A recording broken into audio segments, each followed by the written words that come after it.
朋友们，我发现了《原神4.2》剧情里边的重大秘密，相信已经过了剧情的朋友们都注意到了，神之心居然是第3降临者的遗骨。那遗骨到底是什么意思？咱也不用多做解释了，做了解释这本就出不来了。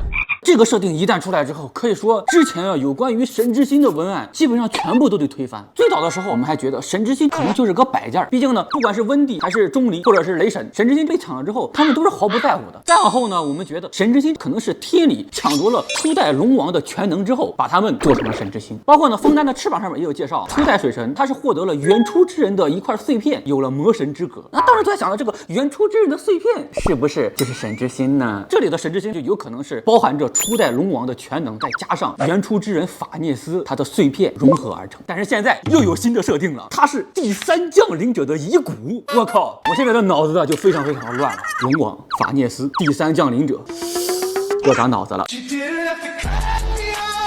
哎，有没有一种可能，原初之人法涅斯他就是第3降临者？但好像也不太可能。纳西达呢曾经说过，提瓦特呢一共有4个降临者，第1个人就是原初之人法涅斯，第4个人就是爷。但是呢，我们的这个血亲他其实不算在降临者里边。那现在第3降临者也出现了消息，之前我们还在猜测嘛，爱丽丝可能也是降临者，谁可能也是降临者。但是现在呀不好说，因为并不是外来之人就是降临者。小艾米他也是外来之人，艾洛伊他也是外来之人，他们都算不上降临者。这个第3降临者到底是谁呢？不知道大家还记不记得蒙德有一本童话书叫做《白直公主与六侏儒》。刚开始我们在做主线的时候就已经出现了一本童话书，当时呢还被深渊法师给偷了。深渊法师刚准备说点话就被丽莎给灭口了。有的朋友就说，这一本童话书能说明什么呢？然后大家还记不记得原神里边的世界树它是有修改历史的功能的。有的人呢为了防止世界树修改历史，就把真正的历史做成了童话书，包括之前伞兵的故事就是被做成了一本童话书。那这本《白直公主与六侏儒》虽然说现在只有1卷，但是啊，这本书呢已经在外网被扒出来了，甚至有人呢还专门把这个东西做成了一个视频，大家呢可以自己去搜索一下。这是可以说的吗？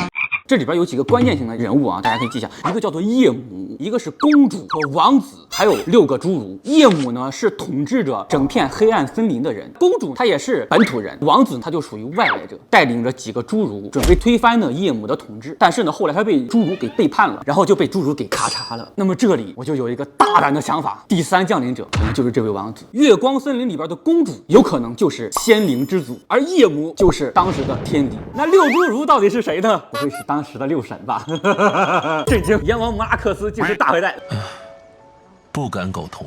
当然，这个就是纯属胡扯，因为啊，根据这个年龄，他们对不上。7神里边唯一一个年龄能对上的，也就是钟离了，6000多年，所以6神这个设定感觉不太可能。我觉得另外一个猜想的可能性会更高，也就是这6个侏儒代表着已经消失的6个古国，也就是现在被砸天钉的地方。登上山顶的侏儒就是雪山古国，食肉蘑菇的侏儒就是层岩文明，惧怕夜鹰的侏儒就是鹤关，想要花园的侏儒就是赤王文明，还有一个泥泞中的侏儒还没有出现，可能会在后续的剧情中。当然，这个故事里边还有最后一位侏儒，并没有参与这场谋害，良心发现了，把王子仅有的身体给带走了。所以这个国家有没有可能是凯瑞亚呢？我觉得好像有点戏。于是呢，他们建立了无神的国度，圆上了，都圆上了。有朋友可能说，你说这不对，鹤关没有天钉，但是鹤关啊其实是有天钉的。看鹤关它那个中间是不是空了一部分？听说就是被天钉砸的。但是呢，天钉后来又飞走了，所以说啊，鹤关其实也是有天钉的。就是最后的这个侏儒，有可能在火之国，也有可能在冰之国。起码我们目前来看啊，枫丹是没有天钉的。有的朋友说沙漠天钉我也没看到啊。你看，就是你这个任务做的不够仔细了。沙漠的天钉也是有的，只不过后来被赤王磨成渣了。赤王科技不得不承认啊，赤王确实是牛逼，不是所有的魔神都能叫阿蒙。那如果说我们把这些东西全部都串到一起的话呢，神之心大概是个什么样的存在，也能猜个8、9不离10的。当然不排除策划后来再打我的脸，也就是经过藏火之战，第3降临者和第1降临者干了一架之后，第3降临者他就直接碎了。神之心这个东西更像是第3降临者的碎片。如果按照这么说的话，冰神收集神之心的目的基本上也就比较清楚了，复活第3降临者对抗天宫岛。当然以上的内容呢全是我自己的猜测，依然呢还是有很多的细节没有理明白，不知道大家是怎么想的，欢迎呢在评论区里边讨论。今天的视频就先到这里，大家下期再见。